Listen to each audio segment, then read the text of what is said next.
And hello, horror fans, and welcome back to another episode of the Zone TV Movie Entertainment with me, your host Jonathan. Once again, bringing you my thoughts and review for the brand new official film. I Know What You Did Last Summer, the new installment, whatever you want to call it. Technically, this is the third film, even though we have three I Know What You Did Last Summer films. But the third one was a straight to DVD version, had nothing to do with Jennifer Love Hewitt, Freddie Prinze Jr., or any of the other original cast. So this movie's basically I Know What You Did Last Summer 2025 edition. Just like how we got Scream 2020, 2020? 2021 edition? With Jenna Ortega and, bringing back Dewey and the others. And, having the old cast meet the new cast. Basically, this is what this movie is. So, in this movie, we have a new bunch of kids who get involved with a hit and run kind of an accident. Except in this film, it's more of a manslaughter than a hit and run kind of a thing. Because in the original movie, it was a hit and run. This movie, manslaughter. And if you've seen the trailers, you know what I'm talking about. And then a psycho killer in a fisherman's jacket and hat and a hook goes after these kids, and they need some help. They need people who've actually been through this. So they go find Jennifer Love Hewitt, who is a teacher at a university, and they go after Freddie Prinze Jr. as well, who owns a bar in the town where this whole massacre is happening. Try to get their advice. Try to figure out what should they do. You guys been through this. What should we do? They just say, run. Try to find them and kill them, get rid of them yourselves. And that's basically the gist of this film. I remember the first I Know What You Did Last Summer. It's an iconic film in a weird way. It really kind of gave us, Freddie Prinze Jr. and made Jennifer Love Hewitt a more bigger star than she was back then. Back then it was either her, Neve Campbell, who was the scream queen in a way of the horror films. Jamie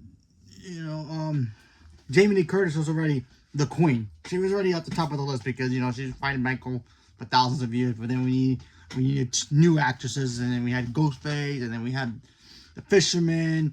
So they became icons.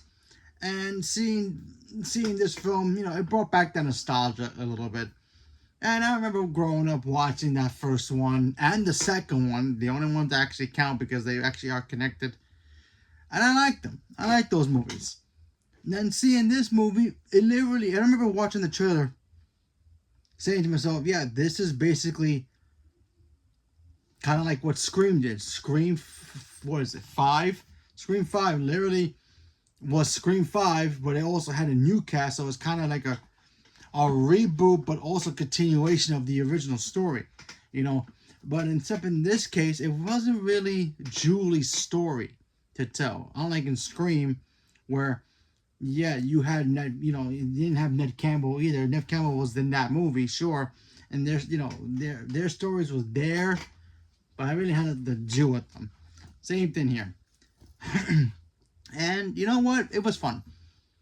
I wasn't looking for the greatest horror film of all time kind of a film.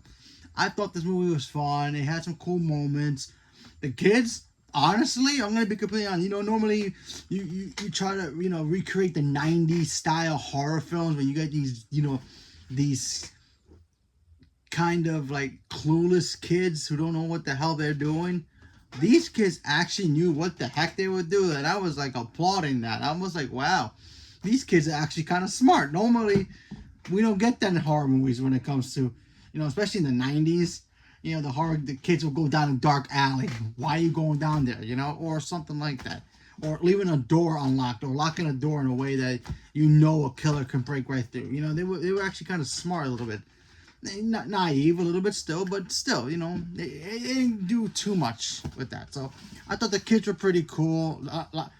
Mostly girls in this movie, and they were actually kind of like those girls I will definitely want to hang around with because they probably could survive more than I can. So good on them. So I thought that was cool. Seeing Ray and Julie again, even for the small roles that they have, was fun. I love Freddie Prinze Jr. I think he's great. He's always been a great actor. I mean, he's freaking Darth Maul in Star Wars universe. So there's that. And Jennifer Love Hewitt is probably one of the greatest actresses on this planet who does not have an Oscar. She never was invited into that Oscar line. I don't know why. She's just always been great. So seeing her back again was actually kind of cool. There was also cameos in here that I wasn't expecting. I'm like, holy bananas, that's cool. So it was a fun little time. I mean, the killer was just being the killer. It wasn't exactly like he was doing clever things. There were moments in here that I go, there were some kills in here that I'm like, why are you going that route? That doesn't fit you. That fits other characters, other killers, but not you. You know what I mean when you watch it. But overall, not bad. Not bad. You know, honestly. And also, after seeing this, it kind of gets me more excited to see Scream. Because this movie kind of had a who's the killer kind of a trope in here. And I love that in horror movies. I've always loved that, especially in Scream, when they do it all the time. And they get me kind of like, wait, what? Like that way? I'm like, that's great. Because I remember there are times in some of the Scream movies, even I didn't guess the killer right away. And then there are times I actually do guess the killer right away. This movie had no idea who the killer was. And I was just like guessing, and I guessed it, only to find out I was wrong. I'm like, damn it. And I love that.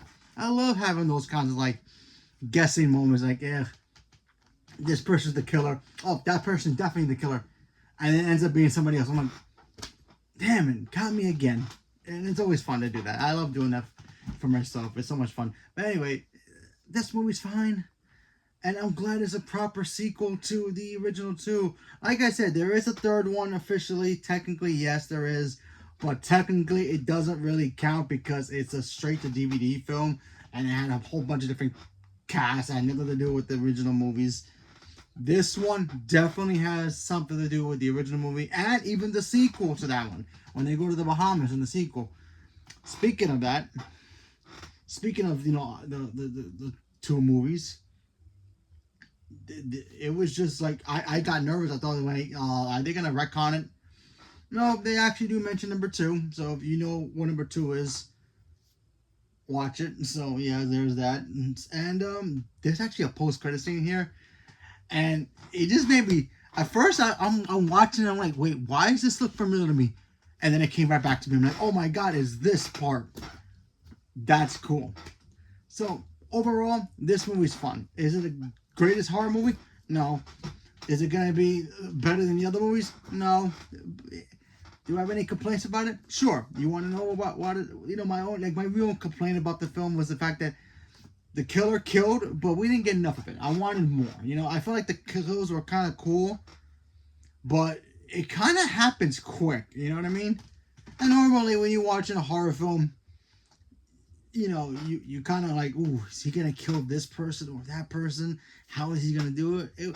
It was just like, person running, killer, dead, gone, done. And then it just ends. And then it goes to like near the end of the movie, and you're like, oh, that's the killer. Let's stop him. Or her, or whoever. And then that's pretty much what it is.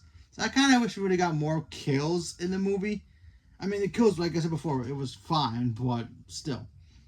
We could have just had some more. It would have been a lot more fun.